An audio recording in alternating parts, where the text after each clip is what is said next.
All right, well, we have a quorum here, so why don't we go ahead and get started? I'd like to call this regular meeting of the Operations Planning Committee to order for Tuesday, April 22nd, 2025. Thanks for joining.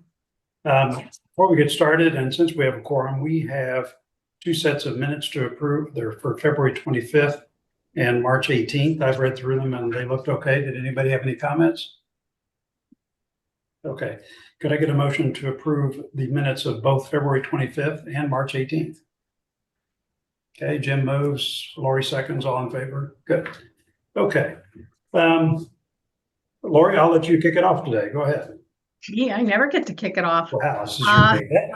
Wow. Okay. I spoke with Adele Conniff earlier today, and she did let me know that the RTM approved the dog fines for proposal yesterday, last evening, but there was discussion about coordinating with Parks and Recreation. John, I understand that you got there during the meeting and then commented we would be taking a look at that. So I did want to confirm that we had a preliminary, I wouldn't say really a discussion, but it was definitely noted to the commission at the last meeting that this is something we're going to need to be working on and expect it'll go on the agenda for the next meeting, and kind of starting to relook at things in our documents. I also noted another section in our rules where it makes, reference to fines for breaking park rules, but not sure where those are set either. So it's one of those things, as you peel back the layer of the onion, you realize, we need to take a little bit more of a look at that. So really need to incorporate that. But Jen and I have had some conversation with it already and determined that there is some inconsistency between what the police would charge and some of the signage that's currently in the park. So we do need to do some work around that, and we'll be taking that up. Just a quick point about that. So it was kind of three things the RTM raised. One was the fine level itself. Two was coordination with Parks and Rec, so there would be consistency across town. And then three would be what's our enforcement posture. And we ought to discuss that as well. That's one of the things I said last night was, look, we're trying to get started with the ordinance itself and to send a signal to people that we do take this seriously and that we owe it to the folks who supported having dogs on Great Island, but were reluctant to do so without some kind of leash enforcement to accompany that. So what we want to try to do is get both the coordination with Parks and Rec right on the fine itself, but also our enforcement recommendations to however we decide to execute that. So I'll be happy to join your meetings to help sort that out. Okay, anyway, good. Please go ahead. I interrupted. No, that's fine. That's fine. That's why we converse about this. The bid package for the Weed Beach project went out and bids are due back on May 8th. So, and holding pattern on that project until we get the numbers, and then hopefully they come in at a level that, is going to work for us, and then we can move through the various boards for the bonding approval that we would need to proceed. We are waiting for Weston and Sampson to complete the bid package for Pear Tree. That one was a little bit more complicated. More work. Dan seemed to think he would have it done by the end of this month. So hopefully we'll be getting that out to bid so we can see a number in early May. Okay, let's put it together. And then meanwhile, John had facilitated a meeting talking about the dredging component of that project versus the harbor dredging, and got everybody on the same page in terms of timing, whether coordination made sense or not or whatever. So that was very, very useful session, John. So thank you for organizing that. One thing just to emphasize on that is that because of the permit timing, it's not likely that we'd be able to do both dredging projects simultaneously, but we would like whoever does bid on the dredging to consider bidding on both, and then maybe they could give us a bid for that second piece that maybe is a year delayed if it takes that long to get the permits, and maybe there's still some efficiencies we could capture from that. So anyway, but John got all the right and interested parties together, including the subject matter, the professional subject matter experts. So that was extremely helpful. At our last commission meeting, the commission met with Jeremy Ginsburg to provide our input on the POCD. The consultant was not available at the last moment, so Jeremy facilitated the discussion very ably. I think provided some good input to him from the commission. The meeting, of course, was recorded on TV 79. So certainly once the consultant has the opportunity to review our input, if he has further questions or clarification, he can either circle back with myself or Jen Fava, or could certainly get on the agenda for a follow-up at a future commission meeting. But Steve, I want to let you know that did take place. A lot of the discussion was around the growth in town, how we size and understand what the increasing demands will be on the parks, the constant push-pull between conservation and providing amenities and recreational opportunities to the growing community. So input that they can help provide on that will be very, very helpful. Just a couple of operational things.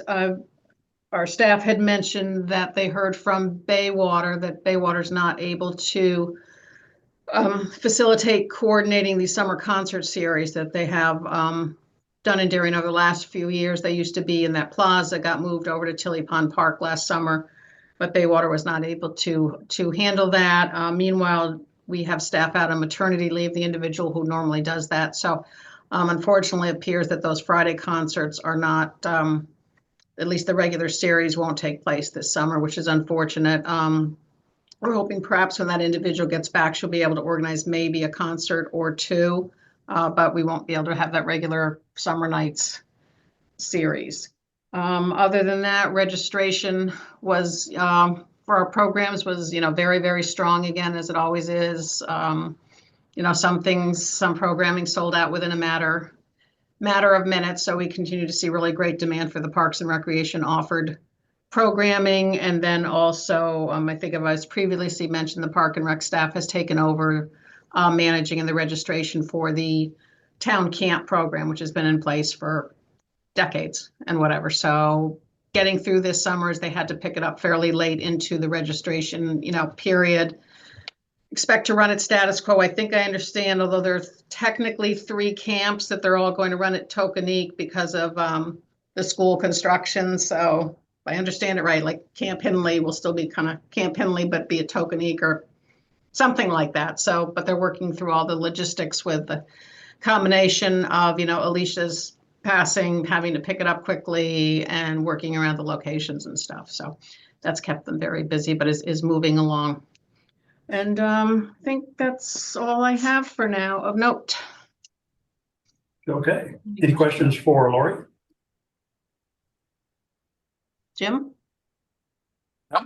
All good. Oh, you look like you had a question. Okay. Well, he took his mic off mute. He must be ready to go. Mr. Palin, Board of Finance. Thank you. Led. Okay. Well, I'll say, we voted on the fiscal year 2026 budget a couple weeks ago on April 8th, right? Sorry about that. On April 8th, and that's now passed along to the RTM, and they're going to vote on in the second week, the beginning of May here. Overall, residents are going to see the mill rate increase by around 5.5% versus what it was last year. During our meeting, we discussed a lot of the reasons behind why this increase was sort of higher than what we had expected and kind of higher than what we've seen in past years.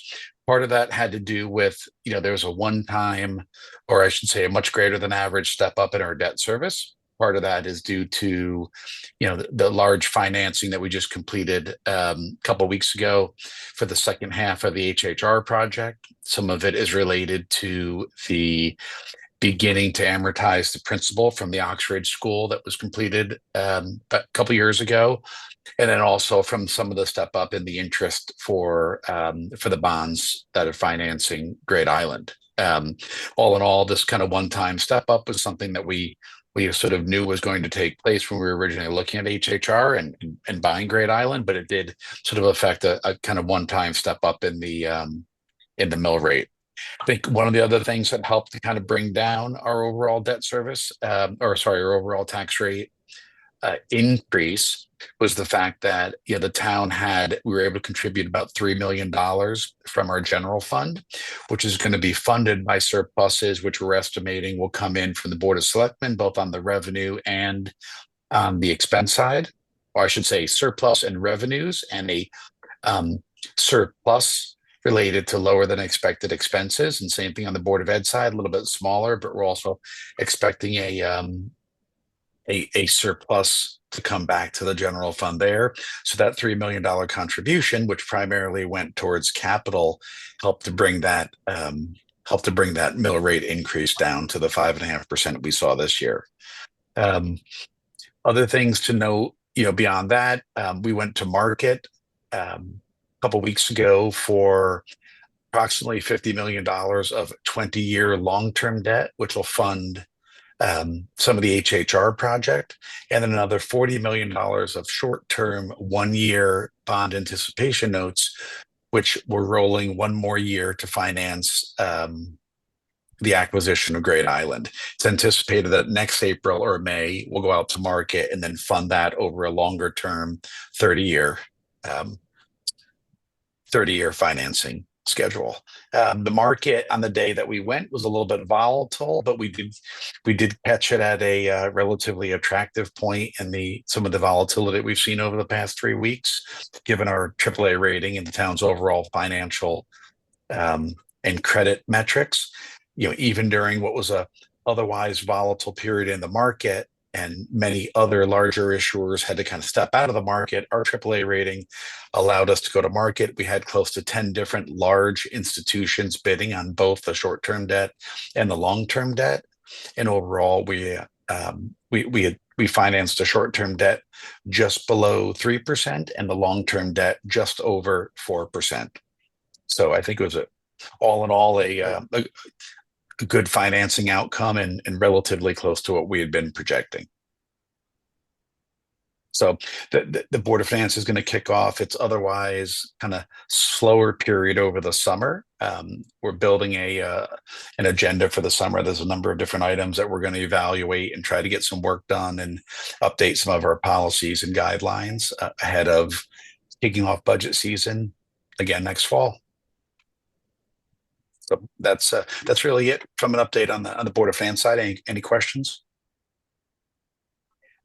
That's great. Have you started to work a bit with Josh Kaufman, our new finance director? We have, and I kind of skipped over that. We're very happy.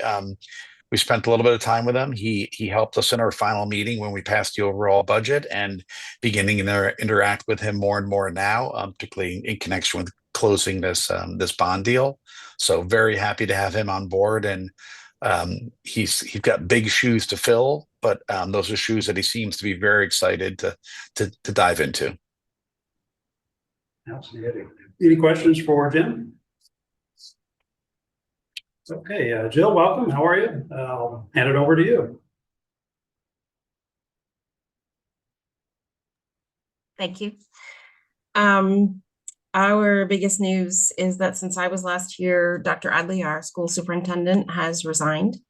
The board is busy interviewing interim candidates to start this summer, and is also interviewing search firms who will support us in locating a new superintendent. It is typical for an interim superintendent to serve around a year, and then a new superintendent to come in the following year. That may not be the timeline, but that's what's most typical. I will emphasize here that there will be a public component of the process. The search firm will lead us through somewhat methods that might include focus groups or surveys, or interviews, or all of the above. And so we're hoping to start that process in the coming weeks. We talked earlier about the bonding on HHR, but of course, what's really exciting to me, at least, is that the progress that you really can see what's going on with those additions. And we're thrilled that the project to date continues to be on schedule and on budget, and is looking really exciting for our students. And we're really looking forward to having those new spaces open in the fall. This is, it's amazing to think we come back from spring break and we basically start closing out our year, but that is what we do. So we'll tick and tie what we have going on educationally. We're continuing to look at what we're going to do with literacy next year. And we have a few other things going on educationally. Of course, we're watching our end of year numbers to see what our surpluses are going to look like. And we are thrilled that there will actually be a surplus this year. There was Monday was a big day in Hartford. There were a lot of districts that came out and testified about deficits in special education funding across the state. So we're hopeful that funding in that category will continue to get a close look in the coming years. And beyond that, as soon as we close up this year, or really before we close up this year, we'll start our planning for next year. That's what I have today. So the high school graduation date, is that fixed now? That's June, what date? Do you have that? It is fixed. I'm fairly certain it's Monday, but if you'll give me a minute, I'll confirm that. While somebody else is talking, then I'll come back on and read it out loud. I do recall last year that massive amounts of suntan lotion are required because the way those bleachers sit, the sun sets on that group. So yes, anyway, yes, it's not indeed. a dermatologically positive event. I'm not sure I would go that. Yeah. No, Well, Jill, we I can do tell. it outside so we can have more people. What's that? No, Jim? no, it's all good. It just, I can tell you as a Am I parent of allowed a to sell senior. water Oh, go ahead. What's Can that, I Steve? can I sell water bottles at graduation for $1? I'm sure you can. yeah, That's the town is happy to collect all those proceeds, Steve. Jim, you've got a, It's about Jill, the after that. Yeah, Jill, I was going to say, as the proud parent of a senior, I have it firmly in my calendar as Monday, June 16th. Wonderful. Excellent. Thank you, Jim. Yeah. Fantastic. The schools won't be done this fall, right? It's fall of 26. Correct. The new buildings, the additions. We scaled it that way so that we could have some new space open and then start to do more work on the interior spaces. And that way we could use it for the phasing. Okay, for those of us who listen to the construction every morning. So Yes. Thank you for asking, Lauren. we have a ways to go yet. Yes, we do. We sure do. Thank you. Great. Jill, to your point, you mentioned Dr. Adley leaving. I think it's been 6 years, huh? Yes. I think I think he should be. I think we were lucky to have him, and I think he led us through some challenging times and kind of kept us at the top. It seems like during all 6 of those years. So He did. And thank you for saying so. probably with Sure a little did. bit of help from the Board of Education. So, but I hope so. he did a great job. So make sure kudos to him. Thank you, Jim. Yeah. He did indeed. Definitely echo that. Okay. Any other questions for Jill? Yeah, I just have the similar question what Laura asked with regards to the opening of schools. Are they opening in phases? Like the front door of home school, which I walk by every day, looks almost finished, but the back still got work to do. Yeah. So next year we'll have some fairly significant and complex phasing going on. But yes, we tried to do a lot of the exterior work this year, including that new entrance. So that we could, when we get into the insides, so that there's that excess capacity. It's at the end of the day, it's not excess capacity, it's additional capacity, but it'll support us through interior work. And then they're done for fall of 26. Yes. Okay. Got it. They look great. Congratulations. Thank you. Mike. Stephen, go ahead. You're up. Sure. Tonight we have a planning zoning meeting. It's pretty full agenda. We have a bunch of public hearings to go through and some resolutions to tap out. So if you all want to watch this on TV, hopefully we're on TV. The town plans and conservation development project, which is an 18-month project, it's still ongoing.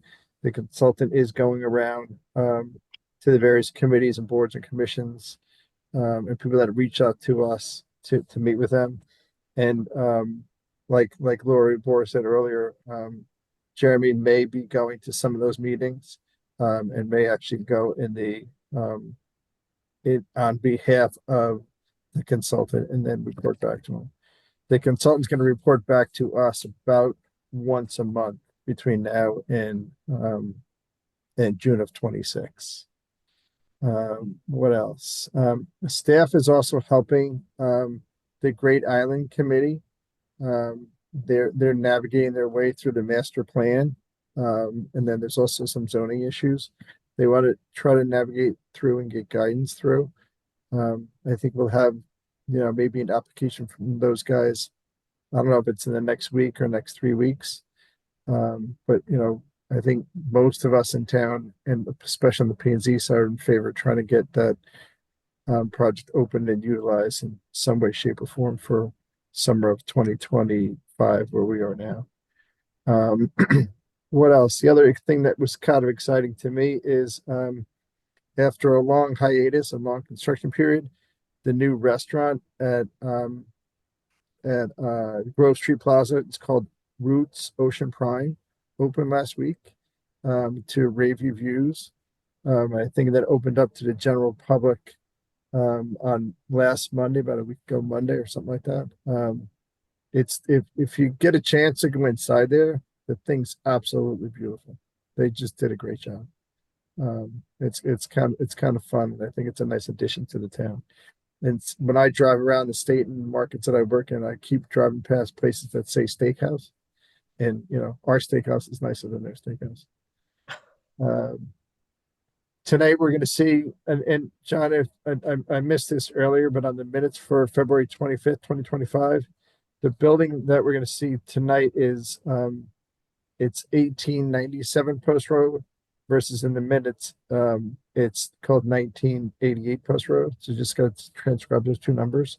I'm sorry. So wait. This was the minutes from February 25th. Yes, please. It says 1988 Post Road. Okay, and that is what's supposed to be what? 1897 Post Road. So, okay.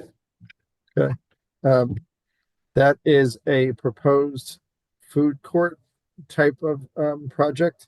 The tenant's called Wonder. It's really kind of a commissary. So we're having a second hearing on that tonight to hear from the traffic consultant that's on our side of the peer review, just give their report. We made them go have a traffic and parking study to make sure everything was fine, but it seems like a cool kind of use. The other one that I want to just talk about real quick is Heights Crossing. That's the new project. That's the name of the new project. It's in Noroton Heights. It's under construction. I typically don't drive on I-95 that much past exit 10 because I live at exit 10. But from the road, from the highway, it looks really cool because all those buildings kind of match when you go with those buildings, and then the Wells Fargo building, and then the next building, which is the other Darien Commons.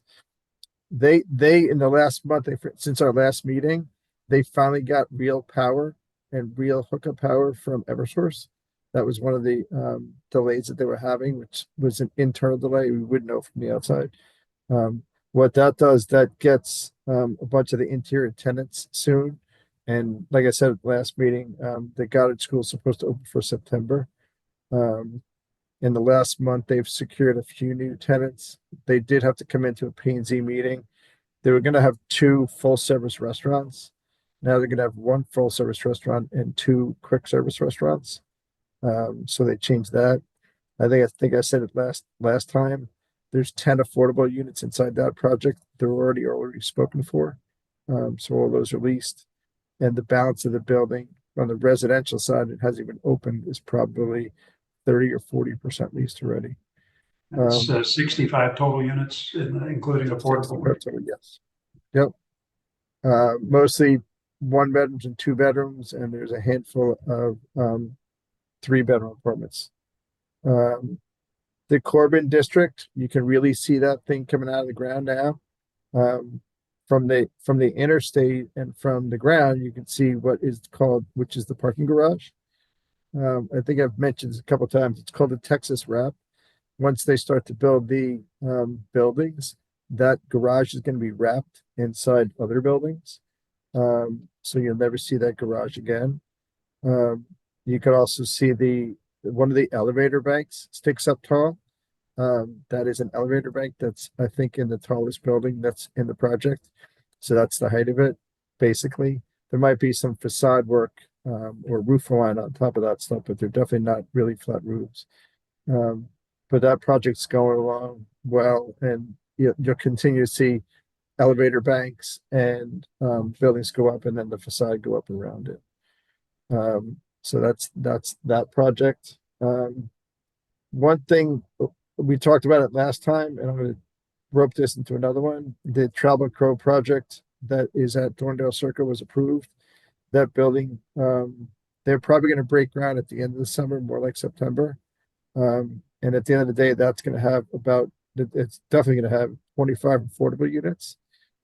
And with that said, what we're trying to figure out now is get our hands around how many, if they're affordable units that we've established, or they're called HUE points, where it's called HUE points, which stands for housing equivalent points, which is effectively also known as moratorium points.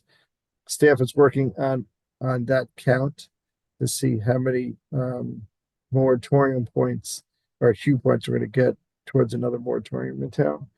Like I've said multiple times, we're not chasing moratorium points, we're chasing affordable units, and really units in town that are affordable, or apartments in town that are affordable. With that said, we're still monitoring state legislative issues that happen in the state. There was a fair share study that came out. It's not part of the legislative process. It's a document that a group puts together. And according to the fair share document that this group puts together, Darien's supposed to have like 2,000 affordable units or something like that.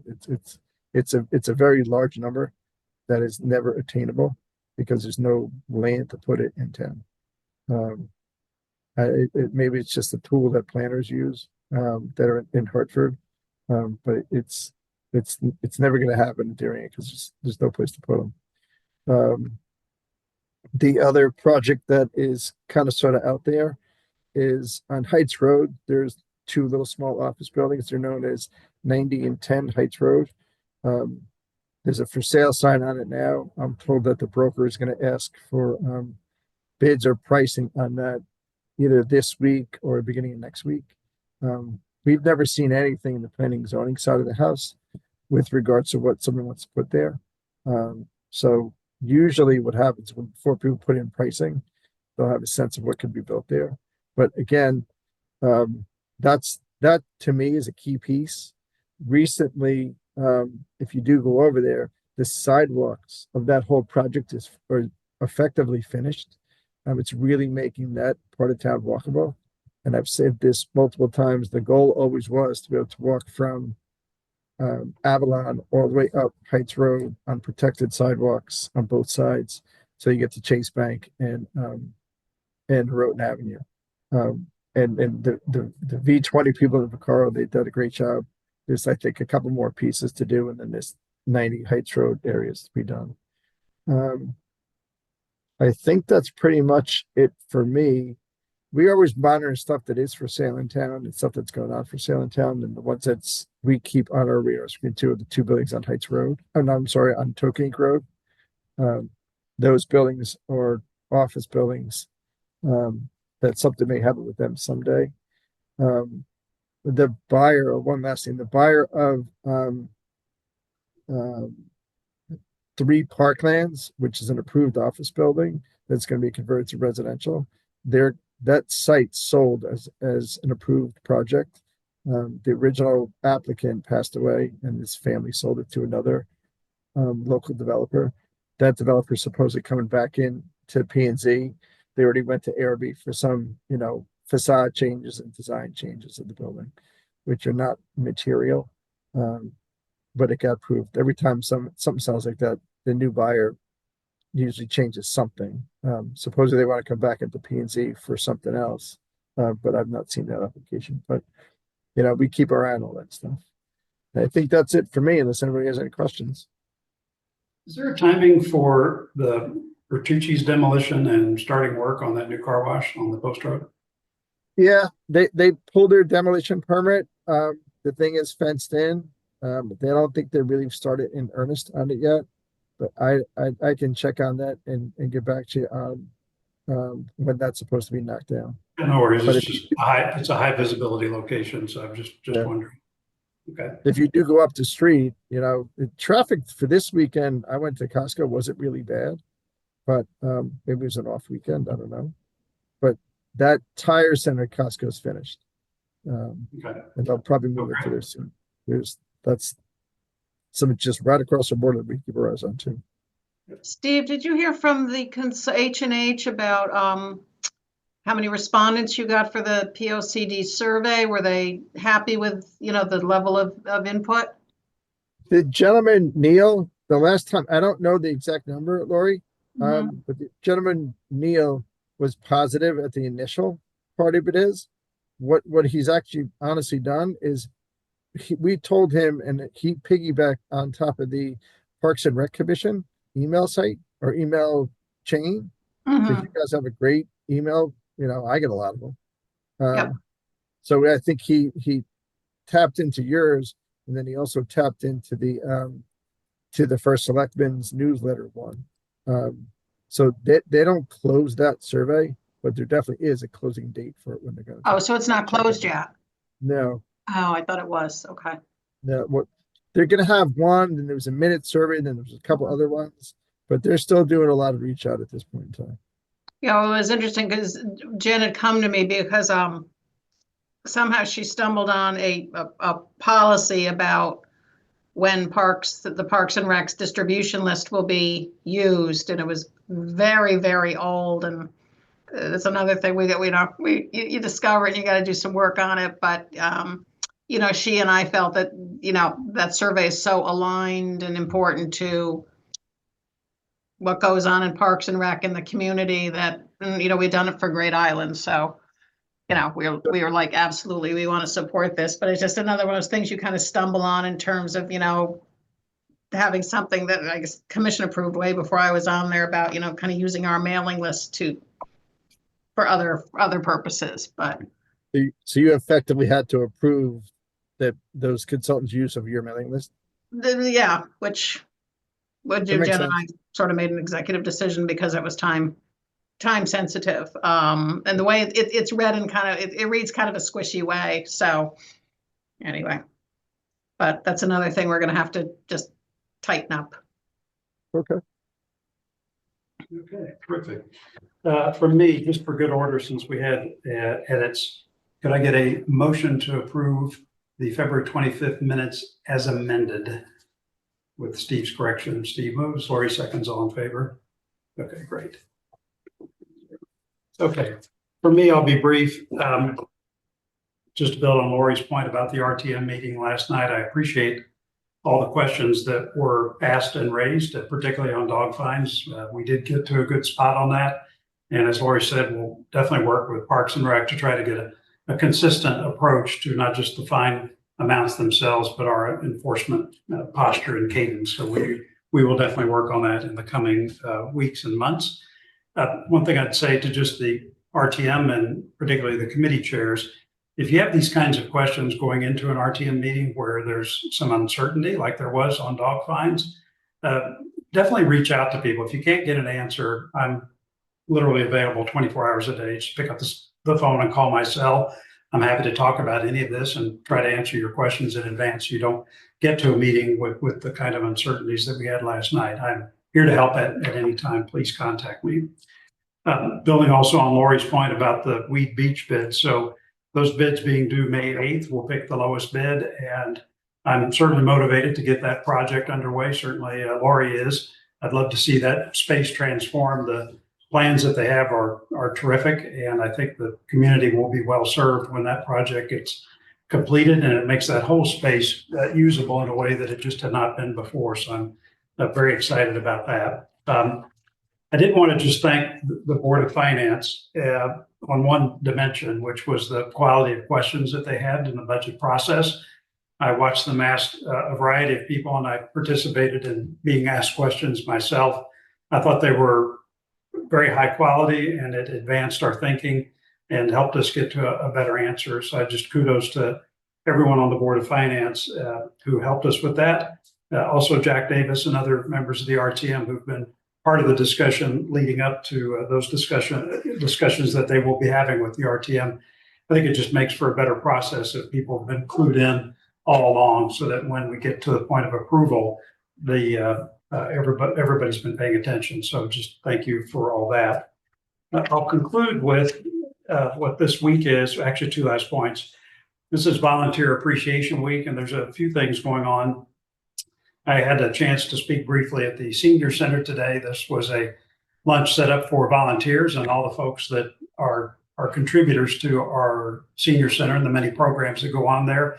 What's great is frequently you'll come in as a Senior Center and then you'll participate in one of the programs, and then you're on the other end volunteering to lead some other program or help at the front desk. But it's a great symbiotic relationship where you have seniors serving as both participants and volunteers. And it was really great to be part of that today. So thanks to everyone at the Senior Center for all the work that you do to make that successful.